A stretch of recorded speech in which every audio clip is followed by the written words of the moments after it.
कोई अथॉरिटी आपको नहीं? बिल्कुल नहीं है। मैं जाहिल हूं, मेरा इल्म नहीं। जिसको आप इल्म का मेडल दे रहे हैं उनसे इन सवालों का जवाब मांगिए। अल्लाह को हर जगह है, हर जगह है। बिल्कुल अल्हम्दुलिल्लाह अल्लाह को मानता है, लेकिन उन अल्लाह के मैसेजेस जो कुरान के अंदर शामिल किए गए उसको नहीं मानता। आप हजरत अली से ज्यादा जानते हैं? नहीं। कौन? कल्बे जव्वाद। कौन? मौलाना कल्बे जव्वाद साहब। ये कौन? कब्र बेचता है। हाँ, ये एक चोर है। इस बार हद हो गई, ज्यादा हो गया मामला। हद उस वक्त नहीं हुई थी जब अबू बकर बगदादी कत्ल आम कर रहा था। हद उस वक्त नहीं हुई थी जब मुल्ला उमर आतंकवाद फैला रहा था। हद उस वक्त नहीं हुई थी जब लादेन दुनिया को हिला रहा था।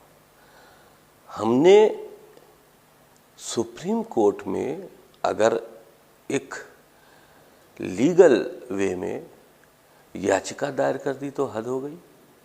किस बात की हद हो गई? नहीं तो आपको कैसे पता कि वो सब कुरान पढ़ के ये हद पार कर रहे थे? आप उनको क्या कहेंगे? आप लादेन को क्या कहेंगे?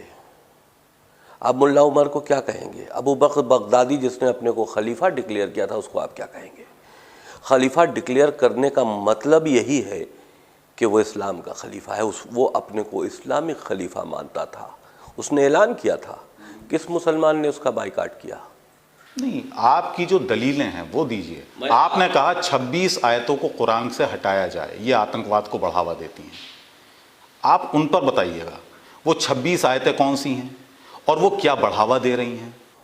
देखिए साहब, जो 26 आयतें हैं हमने पढ़ के समझ के पुरानी हदीसों को आपने किससे समझा? देखिए, आप मुफ्ती तो नहीं हैं, आप आलिम नहीं हैं।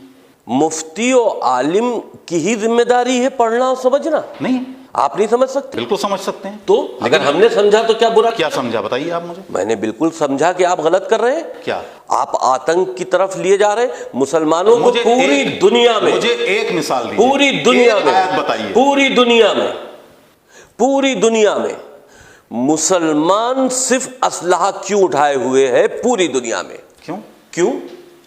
अफ्रीका में मुस्लिम आतंकवाद, सीरिया में, मिडिल ईस्ट में, अफगानिस्तान में, लंका में, यूरोप में, अमेरिका में, हिंदुस्तान में। क्यों? वो कौन सा कुरान पढ़ते हैं, कौन सा इस्लाम मानते हैं? आवाज ऊंची करने से बात को सच साबित नहीं किया जा सकता। एक चीज मुझे बताइए, आपकी दलील क्या है?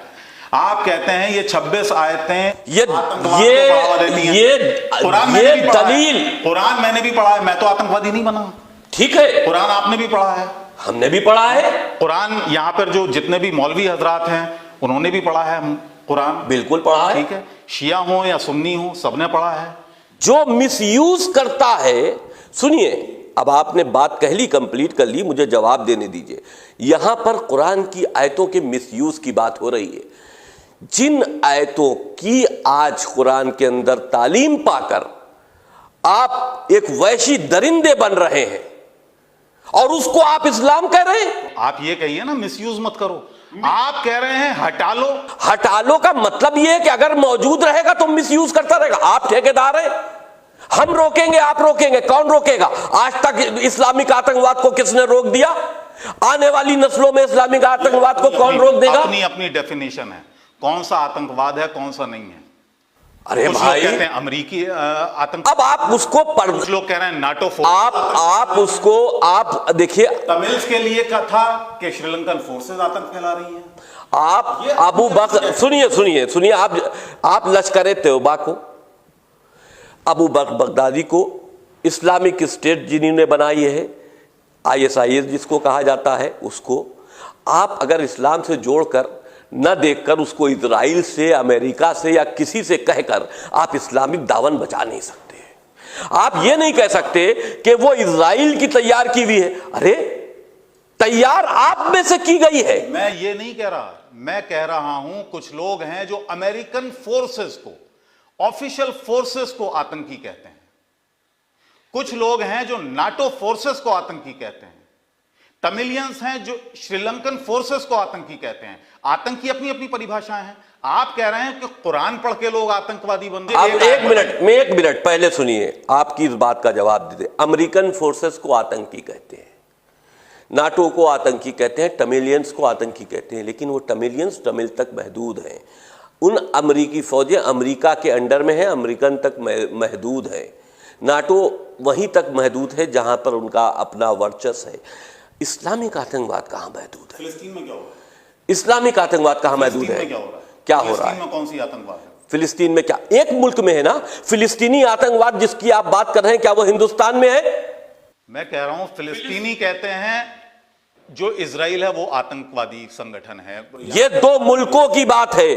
आप मुल्कों की बात को संगठन से मत जोड़िए। आप इस्लाम को, आप मुल्कों की बात देखिए, जो मुल्कों की सरहदें हैं आपस में लड़ती रहती है। हिंदुस्तान पाकिस्तान का झगड़ा मशहूर है, हिंदुस्तान चाइना का झगड़ा मशहूर है। तो आप हिंदुस्तान चाइना वाले हिंदुस्तान को आतंकी कहें, हम चाइनीज को आतंकी कहें, ये दो मुल्कों की लड़ाई है। लेकिन मुस्लिम आतंकवाद ये यूनिवर्सल है, अल्लाह को मानता है, अल्लाह को मानता है। अल्हम्दुलिल्लाह अल्लाह को मानता है, लेकिन उन अल्लाह के मैसेजेस जो कुरान के अंदर शामिल किए गए उसको नहीं मानता, जिसको मैंने चैलेंज किया है। अल्लाह आप एक बात बताइए, क्या आप ये समझ सकते हैं कि अल्लाह दो तरह की बातें करेगा? अब आप सुनिए, तुम्हारा दीन तुम्हारे साथ, हमारा दीन हमारे साथ, बात खत्म हो गई, बात खत्म हो गई। कुरान की आयत का तर्जुमा बता रहा हूं, बात खत्म हो गई ना। तुम्हारा दीन तुम्हारे साथ, हमारा दीन। एक मिनट, ठीक है, ठीक है, मैं आसान भाषा में बोल रहा हूं जिसको आपका चैनल के माध्यम से सब लोग समझ सके। तुम्हारा दीन तुम्हारे साथ, हमारा दीन हमारे साथ, सारी बंदिशें खत्म हो गई। काफिर का दीन काफिर के साथ, मुशरिक का दीन मुशरिक के साथ, इस्लाम का दीन इस्लाम के साथ, क्रिश्चियन का दीन क्रिश्चियन के साथ, हिंदुओं का दीन हिंदुओं के साथ। यानी अल्लाह ने एक अल्फाज में सारी बातें, सारे झगड़े खत्म कर दिए। तुम्हारा दीन तुम्हारे साथ, हमारा दीन हमारे साथ। फिर अल्लाह का दूसरा कलाम, जो आयतों से इनकार करे उससे लड़ो, जिहाद करो, जब तक कि वो अल्लाह को या उसकी आयतों को कबूल न कर ले। आप कहां मान रहे हैं? एक बात तो सुनिए, अभी वही तो मैं आपको दोहरी बात बता रहा हूं। ये दोहरी बात कैसे हो सकती है? एक तरफ तो कह दिया कि तुम्हारा दीन तुम्हारे साथ, एक तरफ कहा जा रहा जो अल्लाह को ना माने, आप अपनी बात पूरी करिए, जो अल्लाह को ना माने, जो आयतों से इनकार करे उससे लड़ो, संघर्ष करो, कत्ल कर दो। किस आयत में? किस आयत में है? ये देखिए, कुरान मजीद की हर भाषा में कुरान मजीद मेरे पास मौजूद है। सुनिए सुनिए, हमारी बात सुनिए। देखिए, एक हिंदी में है, आप मुझे ये इंग्लिश में है, किसी भी लैंग्वेज में, और ये उर्दू में है। वो कुरान एक है, ठीक है। और कुरान सारे फिरकों के लिए एक है, मतलब कुछ भी आप निकाल सकते हैं। ये मैं इस बात को एक्सेप्ट करता हूं कि कुरान के अंदर जो लोगों ने अपनी उसकी तफसीर जिसको कहा जाता है, उसके मीनिंग्स जो लिखे हैं, सुनिए, मीनिंग्स जो लिखे हैं वो अलग अलग हैं। आपने अपनी बात, आयतें एक हैं, मीनिंग्स अलग अलग, लेकिन उन मीनिंग्स का अगर के कुल मिलाकर हत्या, मर्डर, कत्ल, मार देना, बात अल्फाज को इस्तेमाल कीजिए, आपकी बात वो मारने से जुड़ता है। आपकी बात मैंने सुन ली, अब आप मेरी बात का जवाब दीजिए।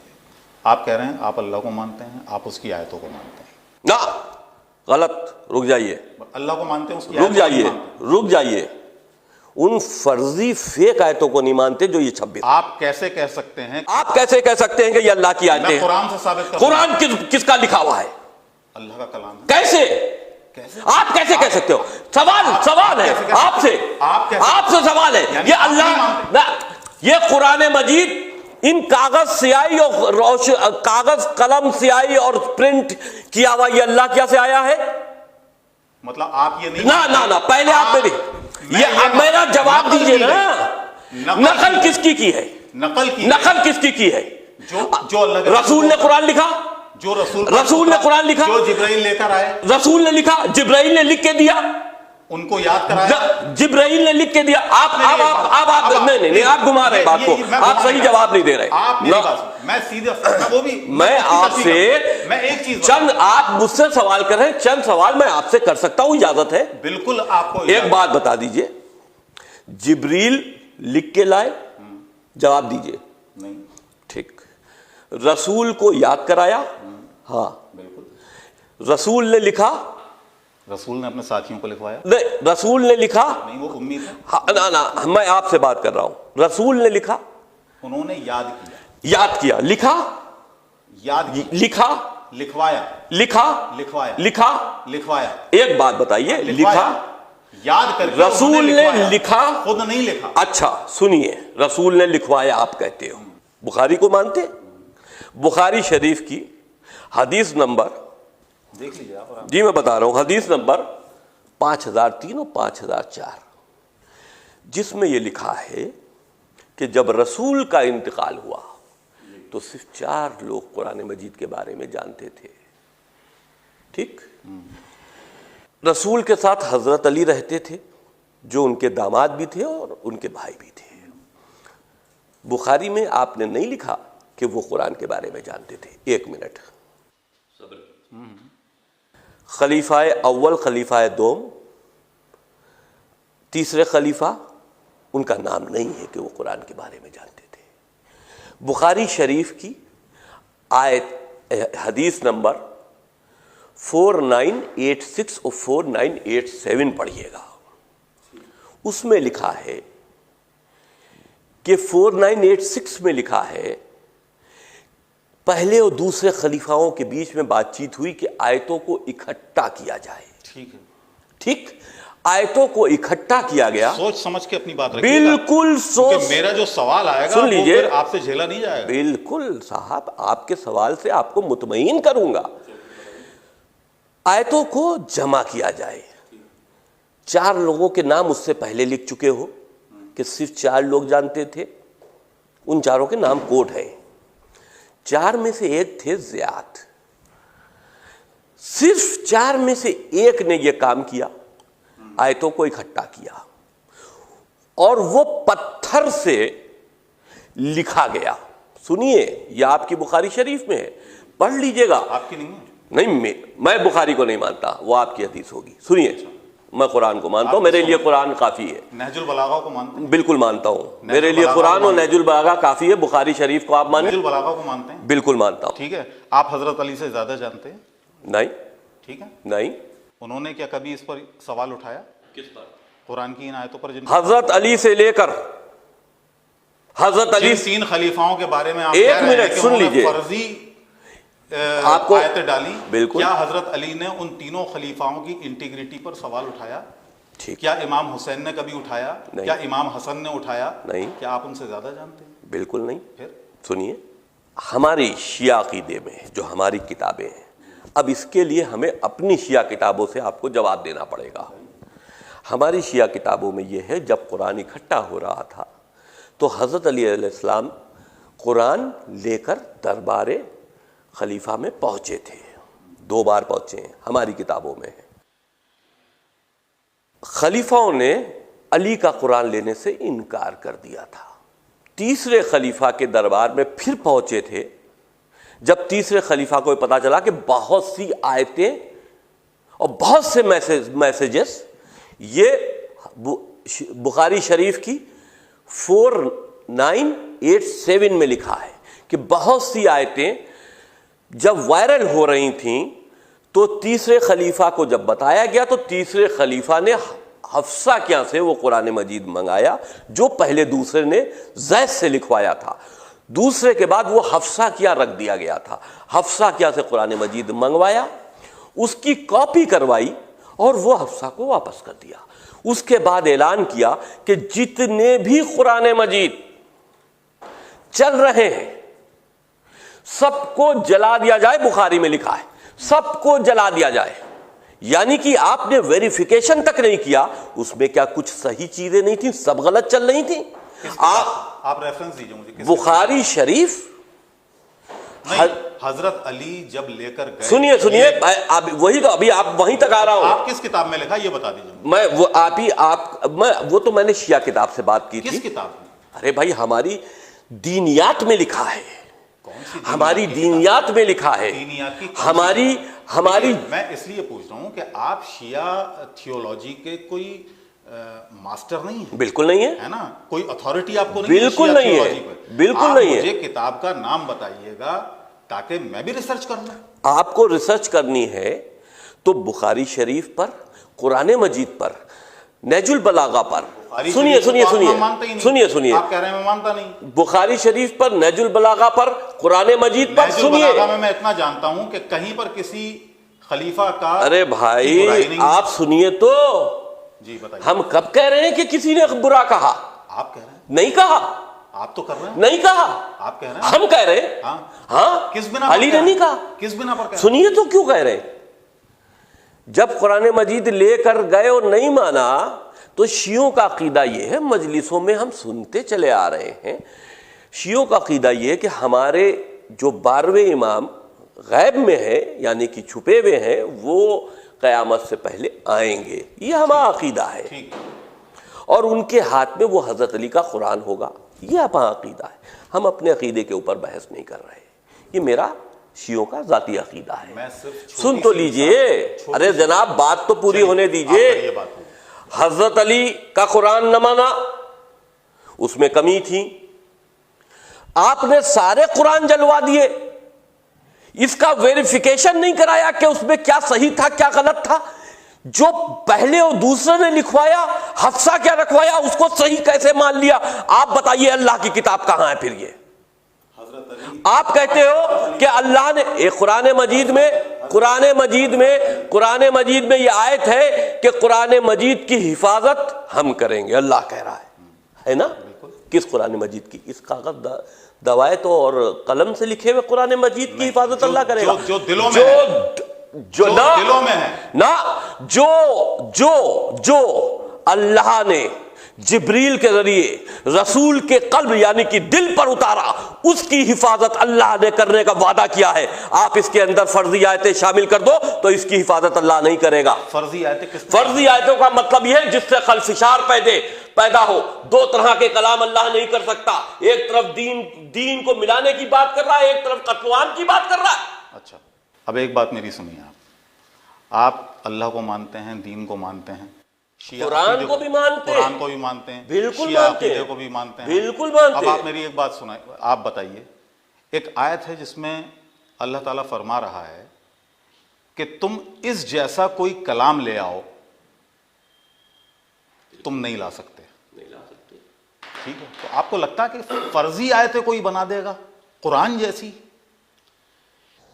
आप मेरे जवाब से मुतमईन नहीं हैं, हम आपको मुतमईन कर नहीं सकते, क्योंकि आप वही बात कर रहे हैं जो आम मुसलमान करता है।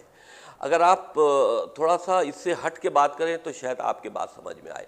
जब आपके अंदर दिल में वो इस्लामिक जज्बा बरकरार रहेगा, निकाल फेंक दिए थोड़ा सा इस्लामिक जज्बा, फिर हमसे बात कीजिए, तब शायद कुछ समझ में आए। और जब तक दिल क्यों निकलवाना चाहते हैं? नहीं, एक कॉमन मैन की बात कीजिए। अगर आप दिल के अंदर इस्लामिक जज्बा लेकर बात करें, आप कभी कुरान आपके अंदर नहीं है? नहीं, मेरे पास है, लेकिन मेरे पास है, लेकिन हम परेशान हैं पूरी दुनिया में आतंकवाद से। हम लड़ रहे हैं आतंकवाद से। अरे क़िबला, मैं आपसे वही जानना चाहता हूं। इस्लाम के नाम पर जो आतंकी पूरी दुनिया में दहशतगर्दी बचा रहे हैं, हिंदुस्तान उसका भुक्तभोगी है। अगर के हिंदुस्तान की राष्ट्रीय सुरक्षा के हित में हम कहते हैं कि इसका प्रचार प्रसार बंद करो, इन 26 आयतों का प्रचार प्रसार बंद करो, तो आप अपने मुल्लाओं से पूछे कि इन 26 आयतों में क्या है जिसका प्रचार प्रसार बंद करने की बात हो रही है। आप बताइए। हम क्यों बताएं? आप बताइए। हमने तो कोर्ट में बता दिया। आप बताइए। मैंने कोर्ट में बता दिया। जनता देख रही है, जनता की अदालत में देखने दीजिए, कोर्ट का फैसला भी जनता देखेगी। कोर्ट में तो अभी आपकी याचिका एक्सेप्ट नहीं हुई है। वही बात है ना? वही बात। आप ये बताइएगा कि आपने जो दलीलें दी, कोर्ट में याचिका एक्सेप्ट नहीं होगी तब हम आपको बताएंगे कि इसकी क्या मीनिंग है। जब तक के कोर्ट पे पेंडिंग है, मैं आप दलील ही नहीं दे रहे ना, आप उनसे पूछे ना। अब पूछने का, अब जवाब देने का हक और जवाब देने की बारी मुल्लाओं की है जो हाफिज कुरान है। मेरी कहां है? मैंने तो सवाल खड़ा कर दिया। इल्जाम तो आप लगा रहे हैं। सवाल मैंने खड़ा किया, जवाब आप दोगे ना। इल्जाम नहीं, सवाल है। आप इल्जाम सवाल है, आपके इल्जाम नहीं। बस यही तो मैं कह रहा हूं कि आप अपने दिल से थोड़ा सा इस्लामिक मेंटेलिटी थोड़ी सी बाहर करके मैं बिल्कुल कॉमन मैं बिल्कुल मीडिया पर्सन बन के बात कर रहा हूं। बिल्कुल आपने आरोप लगाए। आरोप नहीं, ये आरोप नहीं है। बिल्कुल आरोप नहीं। ये आरोप नहीं है कि कुरान में कुछ आयतें शामिल की गई। ये बस यही बात तो है कि जो मैं कह रहा हूं कि आप इस्लामिक पर्सन बनकर बात कर रहे हैं। क्यों नहीं मानते कि कुरान में कुछ शामिल नहीं किया जा सकता?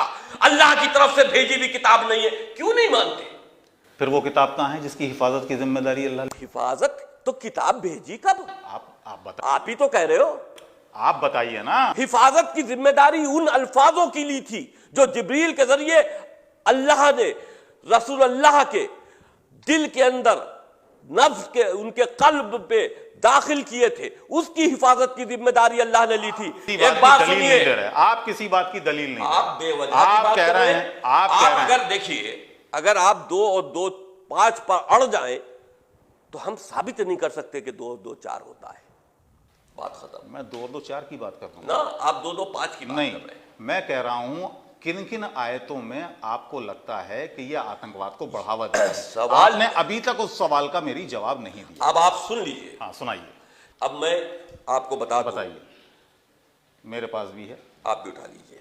कौन सी आयत है बताइए। सूरा 2 जी आयत 191, जी, सूरा 9 आयत 28, सूरा 3 आयत 151, सूरा 4 आयत 101, सूरा 8 आयत 65, सूरा 4 आयत 56, सूरा 4 आयत 89, सूरा 5 आयत 57, सूरा 5 आयत 51, सूरा 33 आयत 61, सूरा 48 आयत 20, सूरा 41 आयत 27, सूरा 41 आयत 28।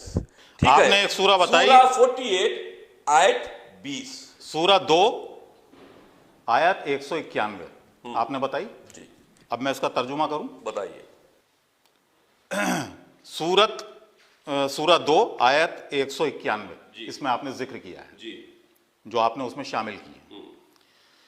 उनसे लड़ो जहां भी तुम्हारी उनसे मुठभेड़ हो जाए, ठीक, और उन्हें निकालो जहां से उन्होंने तुम्हें निकाला है, ठीक, इसलिए कि कत्ल हालांकि बुरा है मगर इस दंगा फसाद इससे भी ज्यादा बुरा है। ठीक, और प्रतिष्ठित मस्जिद यानी काबा के निकट तक जब वे तुमसे लड़ें तब तुम भी लड़ो, मगर जब वो वहां लड़ने से ना चूके तो तुम भी निसंकोच उन्हें मारो कि ऐसे अधर्मियों की यही सजा है।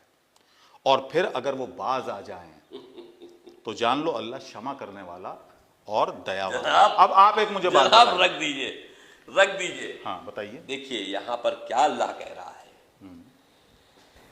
उनसे लड़ो जो तुमसे लड़े, जो तुमसे लड़े, उन्हें निकालो जिन्होंने तुम्हें निकाला, उनको निकालो जिन्होंने तुम्हें निकाला। ठीक, हमारा हिंदुस्तान का संविधान भी तो कोई चीज है ना। बिल्कुल ठीक, अगर के हम आपकी हत्या करने आए, सेल्फ डिफेंस का हक है मुझे। सेल्फ डिफेंस का हक है ना। जी है, बिल्कुल। आप हमें गोली मार दीजिएगा, हाँ हाँ, मार दीजिएगा, क्या करूंगा मैं? आपका कौन सा मुकदमा लगेगा? आप मुझे गोली मार दीजिएगा, हत्या का। हत्या का ना। हाँ, ठीक, लेकिन मैं साबित कर दूंगा कि मैंने अपने सेल्फ डिफेंस में मारा। आप टांग पर गोली मार के भी रोक सकते थे। सुनिए, निशाना चूक गया मेरा, तो नहीं क्या तो करूंगा? ये तो बेवजह वाली बातें हैं, अपने को बचाने की बातें हैं। देखिए, सुनिए, जब आप जान पे बनी अल्लाह होती के है। कलाम की बात कर रहे हैं। जी, सुनिए चलिए, सुनिए बताइए। सुनिए सुनिए, आपने इसमें ये पढ़ा अधर्मी मीन्स जो तुमसे लड़े। ना ना ना ना ना, एक अल्फाज अभी आपने पढ़ा अधर्मी, जब वो बाज आ जाए। अधर्मी, अधर्मी कौन? अधर्मी मीन्स क्या है? जो धर्म ना माने, कौन सा धर्म? कौन सा धर्म? जो एक इस्लाम? ईश्वर को ना माने। इस्लाम की बात हो रही है, कुरान है तो इस्लाम की बात हो रही इस्लाम की बात हो रही ना। जो इस्लाम न मारे है। और आपसे लड़े, जो इस्लाम न माने और आपसे लड़े, आपसे लड़ने की तो बात पहले कह दी गई कि आप अपने डिफेंस करो, ठीक है। अब वो लोग जो अधर्मी हैं, यानी कि इस्लाम के नहीं मानने वाले हैं, एक तरफ अल्लाह कह रहा है तुम्हारा दीन तुम्हारे साथ, हमारा दीन हमारे साथ, एक तरफ कह रहा है कि अधर्मी। कैसे कह सकता है अधर्मी किसी को? क्या भाई एक आदमी आपसे, आपको अधर्मी कैसे हम कह सकते हैं? एक आदमी मुझसे लड़ने आ रहा है, आपने इसको 2 पार्ट में पढ़ा, इसमें 2 माने। एक लड़ने आ रहा, सेल्फ डिफेंस की बात की जा रही है। यहां पर अधर्मी अल्फाज इस्तेमाल किया जा रहा है कि उनको जब तक के ना मारो, जब तक के ना छोड़ो, जब तक के वो धर्म कबूल ना कर ले। अधर्मी, अधर्मी। अब इसका मतलब क्या हुआ कि आप जबरन मुसलमान बनाना चाहते हो, मार काट कर कर दहशत फैला। यही सुन लीजिए, समझ का फेर नहीं है। आप समझाइएगा। जब लकुम दीनुकुम वलिय दीन वाली आयत नाजिल हुई तो उस वक्त था जबानी आप दावत दे रहे हैं, और जब वहां पर अहले कुरैश उस वक्त के जब बदकलामी करते थे साहबा के साथ या रसूल के साथ, तब उनसे कहा गया लकुम दीनुकुम वलिय दीन। ठीक, दावत दो अच्छे अंदाज के साथ, ये भी कहा गया कि अच्छे अंदाज खुलूस के साथ दावत दो, और जब वो तुमसे बदकलामी करें या तुम्हें गाली गलौज करें तो उनसे कह दो भाई हम अब आपसे। कितनी अच्छी बात है, ठीक है, कितनी अच्छी लेकिन बात है। ये मामला जो है ये उस वक्त का मामला है कि जब वो तुमसे लड़ने आए, जिन्होंने तुम्हें निकाला तुम्हारे घरों से, जो तुम्हें मारते हैं, ये उस वक्त का मामला है। तो ये दो अलग अलग मामले हैं। आप ही लड़ लोगे, ये दो अलग अलग मामले हैं। हिंदुस्तान का संविधान कुछ नहीं कहता, हिंदुस्तान का कानून कुछ नहीं कहता। 23 साल में गॉड आपको दे रहा है कि आप अपने आप हथियार उठा लो, आप खुद हथियार उठाकर फैसला कर लो। क्या कह रहा है? आप क्या पढ़ रहे? हथियार खुद उठा के फैसला कर लो। हर शख्स को ये इख्तियार है कि हथियार उठा के अपना आप फैसला कर ले। संविधान की क्या जरूरत है, कानून की क्या जरूरत है? ये बेवजह की फोर्सेस, ये बेवजह के पुलिस फोर्सेस, उस पर इतना बजट किस बात की? अपने आप फैसले कर लो ना। अल्लाह कह रहा है फैसला करने को, जो तुमसे लड़े लड़ लो, मार लो, तुम जीतो वो जीते, मार लो, काट लो, फैसले कर लो। इन्हीं चीजों को पढ़कर मिसयूज किया जाता है, इन्हीं चीजों को पढ़कर इस्लामिक कट्टरपंथ पैदा होता है, इन्हीं चीजों को पढ़कर आतंकी गतिविधियां पैदा होती हैं, आतंकी संगठन। आप कितने लोगों को जानते हैं जो मदरसों में पढ़े और आतंकी बन गए? अरे साहब, आप बताइए।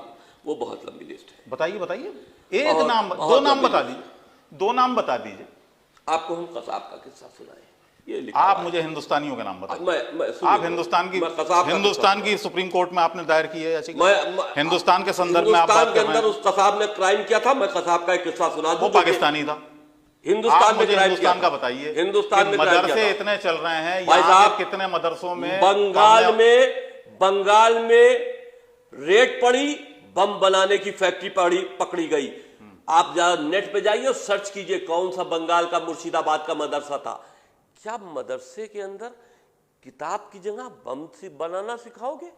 वो टीचर बांग्लादेशी था, शायद क्या अजहर नाम था, पूरा इस वक्त याद नहीं। केरल के अंदर मदरसे में रेड पड़ी, असलहे बरामद हुए। उत्तर प्रदेश में मदरसे में रेड पड़ी, असलहे, किताबों की जहां असलहे बरामद हो रहे हैं और आप कह रहे हो कि इस्लामिक तालीम दे रहे। ये तुम्हारा इस्लाम है कि अब मदरसे जहां इस्लामिक तालीम दी जाए वहां बम बनाने की तालीम दोगे? आप बम बनाने की तालीम देंगे? आप उठाइए, नेट पे जा पढ़िए। और जो गोली चलाने की तालीम दी जा रही है, कहां दी जा रही है? देखिए, एक मिनट, अगर आप किसी अपनी बात को छुपाने के लिए किसी दूसरे पे तंज करेंगे ना, आप तंज कर रहे हैं कि जहां गोली चलाने की, जहां गोली चलाने की तालीम, आप पहले इस बात को बताइए कि मदरसों के अंदर बम बनाने की ट्रेनिंग क्यों? मैंने आपसे सवाल पूछा कि इतने मदरसे लखनऊ में, उसी का मैंने जवाब दे दिया। इतने मदरसे यूपी में चल रहे हैं। आप के बहुत सारे ऐसे लोग होंगे जो मदरसों में तालीम याफ्ता होंगे या मदरसों से पढ़ के निकले होंगे। आपका भी कभी साबका मदरसों में पढ़ा होगा, बचपन में आपने भी पढ़ा होगा। मैंने नहीं पढ़ा मदरसों आपने में। नहीं पढ़ा? चलिए, मदरसों से मैं नफरत करता हूं। क्यों? बिल्कुल, क्योंकि मदरसे जो हैं वो इस्लाम को खराब कर रहे हैं। आगे बढ़िए। चलिए, इस वक्त जो पूरी कम्युनिटी है वो इस वक्त आपके खिलाफ है। होगी, शिया, सुन्नी, होगी, देवबंदी, बरेलवी, होगी, तो सब आप हम डर जाए हक बात बोलने से? है। पूरा वर्ल्ड। और एक मिनट, और मैंने सुना है, कुछ यहां से कुछ उलमा ने ईरान तक से फतवे मंगाने के लिए बात कर रहे हैं। वर्ल्ड अगर वर्सेस वसीम रिजवी हो तो वसीम रिजवी उस वक्त तक तैयार है जब तक जिंदा है। इन दलीलों पे बहुत मजबूत है, इन दलीलों पे बहुत मजबूत है, बहुत खोखली दलील, बहुत मजबूत है। बताइए आप। किसी भी, आप एक दलील नहीं दे पाए। आप मैंने सारी दलीलें दी, आप मानोगे नहीं। वही बात हो गई कि 2-2-4 आप न मान के 2-2-5 मानो और फिर हम आपको बनवा नहीं सकते। सिर्फ पब्लिसिटी स्टंट। गलत बात है। वसीम रिजवी का सिर्फ पब्लिसिटी स्टंट। गलत बात है। मैं जिहादियों से लड़ रहा हूं। वसीम रिजवी कभी कहते हैं सारे जितने भी मस्जिदें हैं यहाँ पे उस वक्त की बनी हुई सारी दे दी जानी चाहिए, बिल्कुल उसको मंदिरों में तब्दील बिल्कुल दे देनी चाहिए। हराम है नमाज, कभी कभी नमाज हराम है। कभी कहते हैं श्री राम उनके सपने में आए। लूटी हुई जगह पर, जबरन बनाई हुई जगह पर नमाज हराम है, और जब नमाज हराम है तो वो मस्जिद हो ही नहीं सकती। आप अयोध्या की बात ना कीजिए, मैं 11 मस्जिदों की बात कर रहा हूं। इन 11 मस्जिदों में नमाज जो पढ़ी जा रही है वो इबादत के लायक नहीं है, वो हराम है, क्योंकि वो गस्बी जगह पर, लूटी हुई जगह पर, जबरन बनाई हुई जगह पर मस्जिदें तामीर की गई हैं, इसलिए वो हराम है। नमाज के कैसे आपने साबित कर दिया कि वो लूटी हुई जगह पे थी? अब आप अगर फिर वही हम यही कहेंगे, कैसे साबित कर दिया? हिस्ट्री मौजूद है। आप ये बताइएगा, यहां पर इतने आलिम हैं शिया कम्युनिटी में, हम उनको आलिम नहीं मानते जो हक बात बोलने से डरते हैं। आपकी निगाह में आलिम होंगे, हम उन्हें जाहिल मानते हैं। उनकी बड़ी इज्जत है, होगी इज्जत, समाज में भी इज्जत होगी इज्जत। इज्जत, अरे भाई इज्जत तो भाई, आप इज्जत की क्या बात कर रहे हैं? जिसकी बहुत इज्जत हो तो वो क्या बहुत बहुत आलिम हो गया? कमाल है।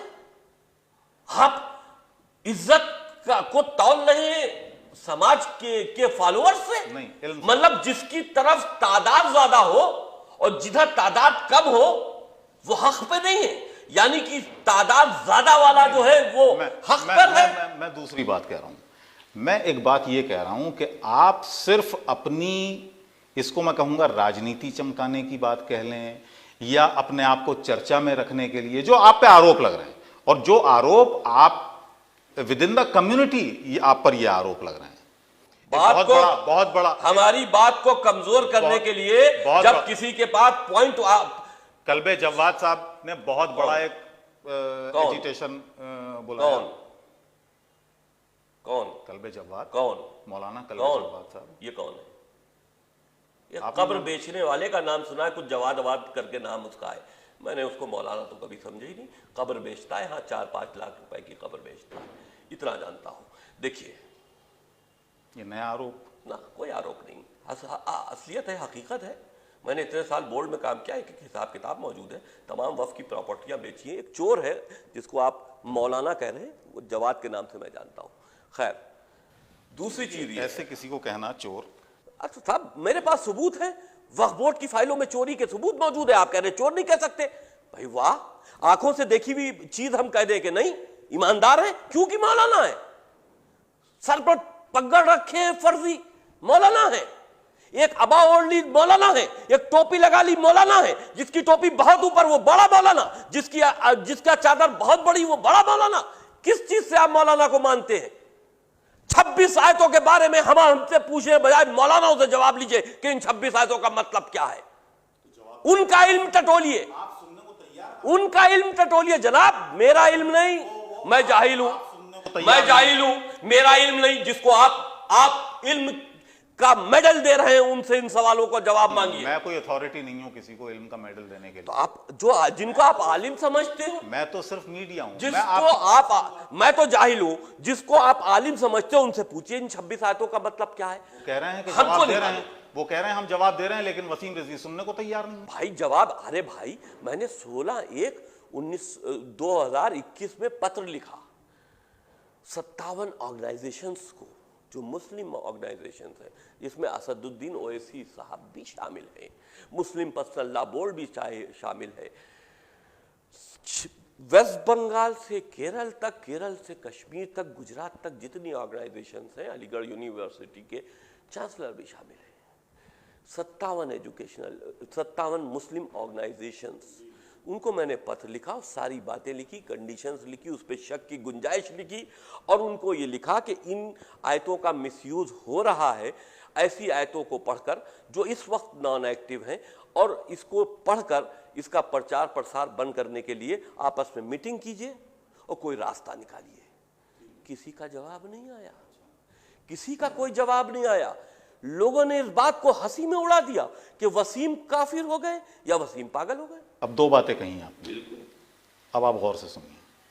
एक तरफ आप कहते हैं कि ये आयतें नॉन रेलेवेंट हैं, अब इनकी कोई अहमियत नहीं है। अगर उनको आप आयतें कहते हैं तो अब दूसरी बात ना नहीं, सुन लीजिए पहले। आपने कहा पहली बात को हम कह रहे हैं, दूसरी बात कह रहे हैं, पहली बात को हम आप ही ये कह रहे हैं, आयतें शामिल की गई हैं। वही आपके बतौर के ये उस वक्त आई थी जब आपने कहा कि ये उस वक्त आई थी, तो मैंने कहा मैं आपकी बात मैं तो इनको फर्जी मानता हूं, तभी तो मैंने चैलेंज किया। मैं फर्जी मानता हूं। अल्लाह के मैसेजेस जब इकट्ठा किए जा रहे थे, उसके अंदर अपनी मर्जी से दूसरे देशों पर खलीफाओं ने हमला करने के लिए, वहां लूट करने के लिए, वहां रहजनी करने के लिए, वहां की औरतों से अय्याशी करने के लिए इन आयतों को उसमें शामिल किया। और सुनिए, इन आयतों को शामिल किया और आयतों के जरिए फतवे दिए गए, आयतों के जरिए इमामों के कत्ल के फतवे दिए गए और इन्हीं आयतों के जरिए दूसरे मुल्कों पर चढ़ाई की गई। ये आयतें शामिल इसलिए की गई थी और रहती दुनिया तक, अगर कुरान के अंदर ये 26 आयतें मौजूद रहेंगी तो रहती दुनिया तक आतंकवाद आप खत्म नहीं कर सकते। मैंने एक सवाल आपसे पूछा था, हजरत अली 5 साल कमोबेश खलीफा रहे, ठीक है, क्या उनको इन आयतों का इल्म नहीं था? बिल्कुल था। उन्होंने क्यों नहीं हटाई? बिल्कुल मसलतन। क्यों? बिल्कुल, 2 कुरान हो जाते हैं। देखिए, उनकी जिम्मेदारी बड़ी थी, मुसलमानों में फिरके नहीं बंटने थे। आप एक बात बताइए, जिस वक्त खिलाफत का ऐलान हुआ, सुनिएगा, जिस वक्त खिलाफत का ऐलान हुआ, अबू बकर पहले खलीफा डिक्लेयर हो गए। हजरत अली को जो चाहते थे कि पहले खलीफा बनाए जाएं, ठीक, उन्होंने खिलाफत को ना मानकर इमामत शुरू कर दी, फिरके बंट गए। अली को लोग पहला इमाम मानने लगे, ठीक, सुनिए सुनिए सुनिए सुनिए सुनिए, अली को लोग पहला इमाम मानने लगे, वो इमामत करते भी रहे, लेकिन जब खिलाफत की मुखालफत नहीं की, वो नहीं चाहते थे फिरके बटे, चाहने वालों ने उनको घेर लिया कि अली का हक था, अबू बकर ने ले लिया। उसके बाद कहने हमारी शिया अकीदे की बात है, हम खिलाफत को क्यों नहीं मानते, हम खिलाफत को क्यों नहीं मानते, हम इमामत को, हम कहते हैं हक अली था पहला खलीफा बनना, इसी वजह से तो नहीं मानते। जब हजरत अली ने मान लिया, हम फिर वही तो हम कह रहे हैं, जब हजरत अली, आप क्यों नहीं मानते? अरे भाई, ये हमसे गोया कि आपको हजरत अली से ज्यादा इल्म है। आप ये सवाल, आपकी जब हजरत अली ने खिलाफत को मान लिया और हम क्यों नहीं मानते, ये सवाल हमारे शियों के आलिम दीन से कीजिए, जो बड़ी बड़ी पगड़ियां लेकर शियों की इमामत करते हैं। हमसे क्यों आप ये बात पूछ रहे हैं? हम तो शिया घर में पैदा हुए शिया हैं। आप उनसे पूछे कि शिया कहां के शिया, तुम कैसे, जब अली ने कह दिया कि हम चौथे खलीफा हैं, तो तुम शिया कैसे रहे, खिलाफत को क्यों नहीं मानते हो? ये सवाल आप हमसे पूछेंगे? जाइए ईरान के रहबरों से पूछिए। किससे पूछें? किसी भी रहबर से, आलिम दीन जो आपकी निगाह में आलिम हो, उससे पूछे। शिया आलिम हो, खिलाफत को क्यों नहीं मानते? जब हजरत अली ने खिलाफत को कबूल किया, हजरत अली चौथे खलीफा बने, अगर वो पहले दूसरे तीसरे को ना मानते तो चौथे खलीफा ना बनते। जब चौथे वो बने तो तुम खलीफा को क्यों नहीं मानते? तुम इमामत से क्यों शुरू करते हो? हजरत अली ने जो चीज नहीं जो चीज खुद स्वीकार की हो, और उसको तुम स्वीकार क्यों नहीं करते? ये सवाल उनसे पहले पूछे, फिर कुरान के बारे में इस पर बात कीजिएगा। ये वही चीज है जिस सिलसिले में आप कुरान की बात कर रहे हैं। खामोशी उस वक्त भी थी, खामोशी उस वक्त भी थी। 1400 साल के बाद अगर हमने आवाज उठाई तो गलत आवाज नहीं उठाई। हमारा गुस्सा नहीं है, आलिमों से है ना, आलिमों से ना, आतंकियों को लेकर है, आतंकियों से है, आतंकी गतिविधियों से है, इस्लामिक आतंकवाद से है। आप मुझे जो उलमा हजरात हैं उनसे थोड़ा सा फ्रस्ट्रेटेड लग रहे हैं। ना, आपकी गलतफहमी है, ये गलतफहमी है। गुस्सा उन लोगों से है, जंग उन लोगों से जो बेगुनाहों का कत्ल कर देते, ये कह करके ये मुसलमान नहीं है। हमारी लड़ाई ऐसा कौन करता है? तमाम जगहों पर। क्या बात करें आप, आगे इतने भोले बन गए तो फिर आप मीडिया में कैसे? सीरिया में क्या हुआ जनाब, कितने क्रिश्चियंस को पकड़ के उनकी आंखों में पट्टी बांधकर अल्लाह अकबर करके गला काट दिया। कमाल करते हो, अल्लाह अकबर, अल्लाह का सबसे बड़ा नाम, अल्लाह सबसे अकबर है, इतना बड़ा नाम लेकर गर्दन इंसान की काट रहे हो, शर्म नहीं आती अल्लाह अकबर कहते हुए? कमाल की बात है। आप मतलब इंसान इतना, मुसलमान इतना बेगैरत हो सकता है कि अल्लाह का नाम लेकर इंसान को कत्ल कर रहा है? तो आपको यह कैसे पता कि वो कुरान की ये आयतें पढ़ के कत्ल कर रहा है? अल्लाह अकबर का मतलब बताइए, अल्लाह अकबर का मतलब बताइए। ठीक है, वो संगठन का आदमी था, डिक्लेयर किया, आईएसआईएस ने कहा हमने मारा। अब और क्या प्रूफ चाहिए? तो आप हमसे कुरान का प्रूफ क्यों पूछ रहे हो? चलिए, बहरहाल ये लंबी बहस है और इस पर मैं समझा तो नहीं सकता आपको कुछ।